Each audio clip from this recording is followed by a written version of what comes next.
นี่พี่น้องต้องเปิดคลิปเดี๋ยวทำคอก่อนได้พี่น้องเอ้ย คอยังแหบมื้อนี้วะมันเป็นวัดพี่น้องวัดลงคอ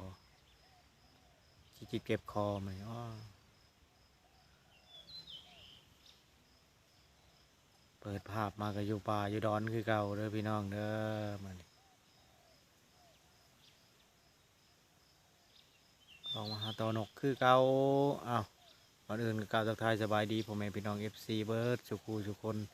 ทางภายในและก็ต่างประเทศยินดีเข้าสู่ช่องบ่พรชาแนลเด้อพี่น้องเด้ออ้าวผู้ใดข่าวเบิ่งก็กดไลค์กดแชร์กดติดตามให้แหน่กดคอมเมนต์ให้เด้อพี่น้องเด้อ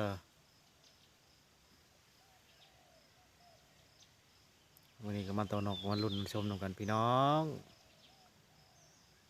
อาจจะเป็นจังใดหน้าตาตอนนี้ก็ในเวลา6 โมง 6 นาทีพี่น้อง6 โมงแล้ว6 โมงแล้วตอนนี้6 โมงเช้า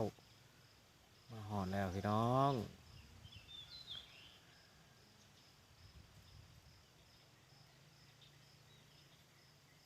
ไปลุ้นไปชมกันพี่น้องว่าจะเป็นยังไงหน้าตาเมื่อ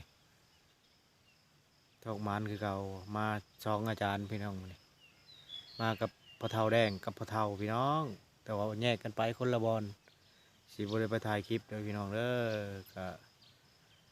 ขอโทษขออภัยเด้อบ่ได้ถ่ายคลิปเพราะว่ากล้องโทรศัพท์มันอันนั้นเข้าใกล้บ่ได้พี่น้องเวลามันพุ่นแหละถามโชคมันมานพุ่นแหละยังสิถ่ายให้เบิ่งพี่น้องเอ้ยว่าผู้ใดจักแต้มผู้ใดได้จักแต้มนะพี่น้องตอนนี้ยังบ่ฮู้นกกำลังขันใส่กันอยู่พี่น้องเลยไปลุ้นไปชมนำกันเบิ่งว่าสิเป็นจังไดหน้าตามื้อนี้ได้จักแต้มพี่น้อง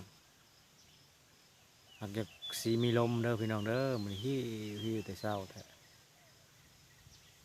แบบบ่อยากปานใดแล้วมื้อนี้จัดไป1 แต้มพี่น้องมื้อนี้นี่พี่น้องนี่รอลุ้นนำกันพี่น้องลุ้นนำกันได้แต้มเดียวพี่น้องมื้อนี้ที่ได้แต้มเดียวนี่แหละหากระหมานพี่น้องโอ้ยจนสาย9 โมงเลย8หน่วยเลยเป็นอะไรผู้คันกับป้าตาผู้มืดนะวะพี่น้องนี่กำลังใส่สมมะกอกจังหน่อยก็คะเลก็โอเคแล้วพี่น้องเลยโคเลกำลังเริ่มจากโคเลเดี๋ยวนี้เนื้อจะกราบเนี่ยบ่ให้ขันแล้วเลยเป็นก้อนพี่น้องนี่ยังมาทันเลยขออยากให้เอานั่นครับมาต้องถึงตัวนี้มันเนี่ยนะคะเลแล้วจังหน่อยก็คะเลนี่คนรูปหล่อพี่น้องคะเลเลยพี่น้องใกล้แล้วคะเลเด้อพี่น้องเด้อเบิ่งเด้อเขาอุดอย่าพาเขาล้นเขาพัวใช่มันครบเลยเด้อใช่ครบเลยจังเขาล้นเดียวลูกพี่ได้ครบได้เปิดตรงนี้หมวกค่ะ